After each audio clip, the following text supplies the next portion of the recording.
Yeah, yeah, family. Good morning to you. Good morning to you.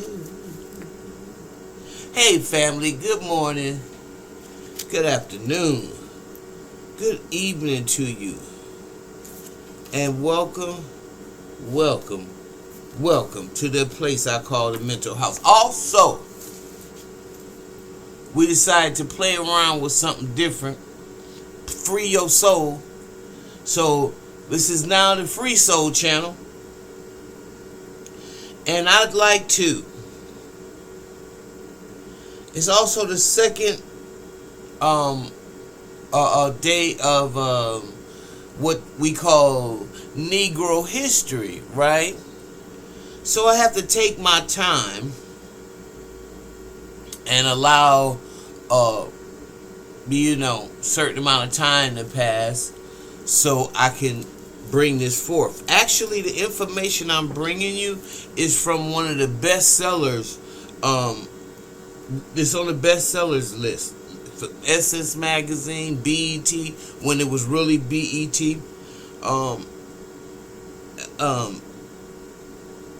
This is a book by Claude Anderson.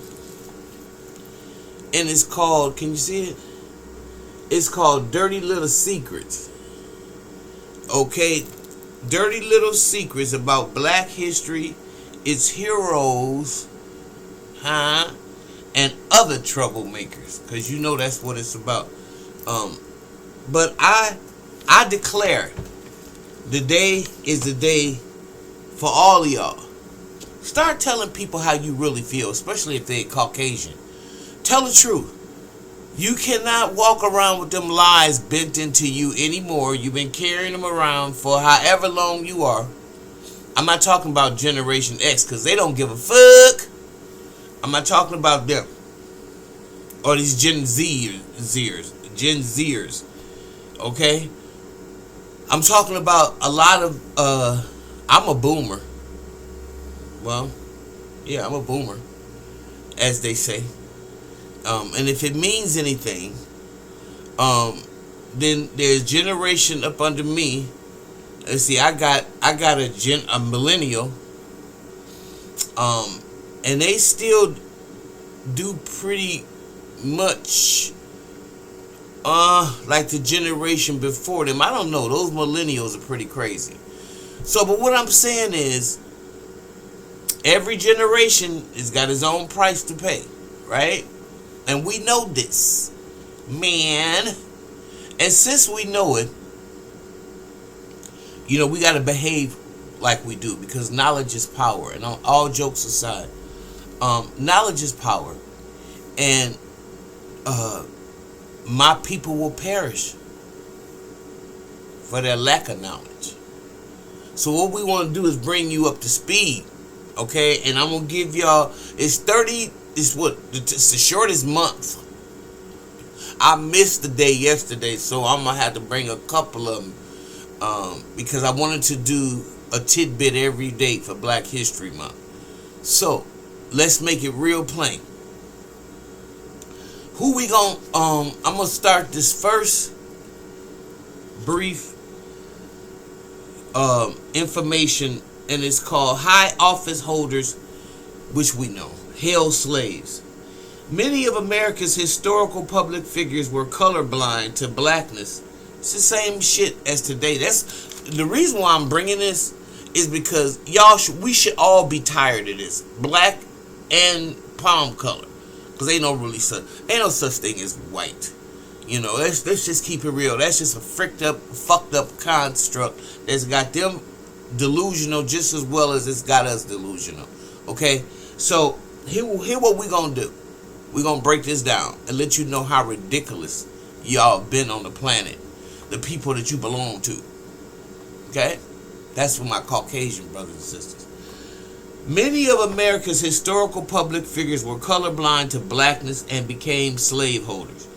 Although slaveholding was greatest among employees at the lowest levels of government, the highest levels of leadership did their share of setting the tone by codifying. enslavement. Okay? By codifying enslavement. On the eve of the Civil War, analysis of the slaveholders and federal officers signal why there will be a national conflict. As examples, 11 of the 16 presidents, 17 of its members of the U.S. Supreme Court, and 14 of 19 U.S. Attorney Generals, 21 out of 23 Speakers of the House of Representatives, and 80 of the 134 high-level representatives of the U.S. Foreign Services had been or were slaveholders. Okay? I just found out, and this was recent history, because I remember when Maynard Jackson was the first official mayor of Atlanta, and I didn't know. I mean, let me stop saying I didn't know, because I did know. Nobody talked about it. All the damn police were Klansmen. That's how you got from the Klan with the white robe on. You moved to the police department to legitimize and legitimize what the hell you were doing. So when we look now and you see somebody telling you that ICE and all of them aren't white supremacists, like I heard on Abby Phillips by that little fathead dude, that's so wrong. Because most of your senators, your people in the House, I'm just told you right here, they was all racist, Klansmen. And you know, we really sick of this. We sick of y'all with this bullshit. We really are. Because this could be such a beautiful place. America, my country, okay, had me thinking about getting the hell out. Once I decided to make that move, I saw the Negroes over there in Africa just as crazy or more crazy than y'all out over here. That's not, that is my phenotype. But them people mindset is way backwards. We fights over here. And that's one thing I'm going to respect about the African American. We not finna put up with your shit. Because it's too crazy. Oh, you're white, you're better. You ain't shit. I'm sorry. I'm going off on a tangent, y'all. Forgive me. I just finished working out. I'm hyped. I need to calm down and get this story out, right? Okay, so I'm sorry. Anyway, all of these people, high-level officials, were racist and slave owners. Except for John Adams. One. Except for, you hear me? John Adams.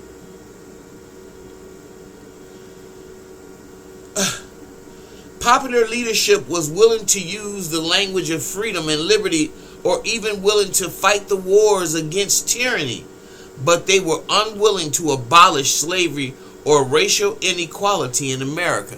The same thing as it is today. They talk all this shit, they do all this, but listen, we can stop this shit overnight. We can stop it overnight.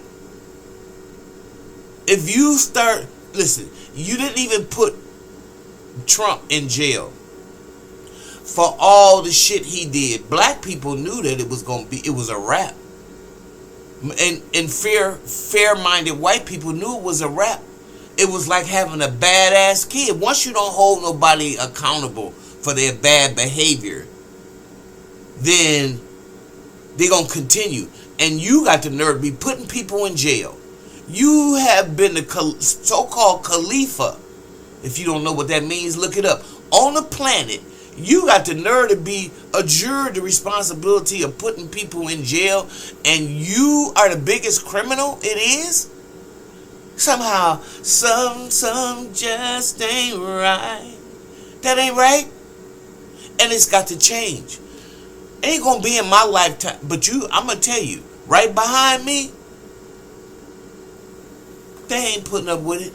These next generations ain't putting up with it. When they get filled with the right information, y'all asses is doomed. When they get their heads filled with the right information, which a lot of them got, but a lot of them don't have compared to the population that we are. But once we all can stand 10 toes down in this race recovery shit, what y'all gonna do then? Because you won't have somebody to kick on. We won't be your proverbial whipping post, right? And you gonna have to get it where you live. You gonna have to, and you ain't gonna be able to do all that nigger stuff. You ain't gonna be able to do all of that. Then what you gonna do? You gonna find something else? Puerto Rican. It's all so whacked. Popular leadership was willing to use the language again of freedom and liberty, even willing to fight wars against tyranny, but unwilling to abolish slavery or give racial inequality in America. William Penn, like many other noted abolitionists, invested heavily in the international slave trade through the middle of the 18th century. And you are talking about who William Penn was. Oh, he was an abolitionist and he was for helping black people. Not that kind. Because the day of the hypocrisy is over. Sick of it. Gaslighting. Sick of it. Severe narcissistic people. Sick of them. And that's why a lot of these content creators, they get on my nerve. They willing to talk about the narcissism in your family, but they don't want to talk about the narcissism that's in the country. No. If you can't deal with them because of the people look like you, I don't want to hear what you got to say. Because it takes all white people's hands on deck to stop this dumb shit. Because it's just narcissistic madness. You are no better than nobody. Matter of fact, if you want to know the truth about it, I'm going to stop right there.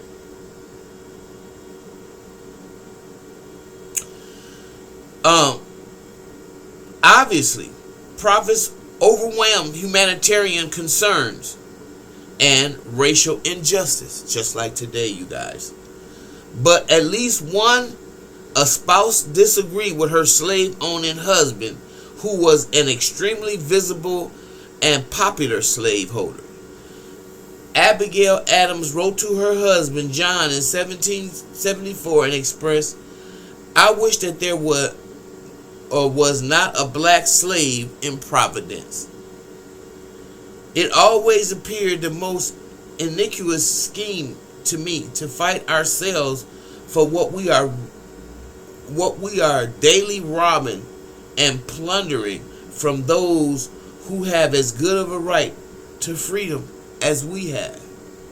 Her husband, John Adams, answered her letter and stated that there was no rational explanation, baby, for the inconsistency, except that most white slave owners needed their free labor and profits that it produced. And so this is why it's mind-boggling why y'all think you're not going to pay reparations. Because you're going to pay this debt owed. You're going to pay it. Not in my lifetime. In the generation behind me. And I want y'all to keep fighting.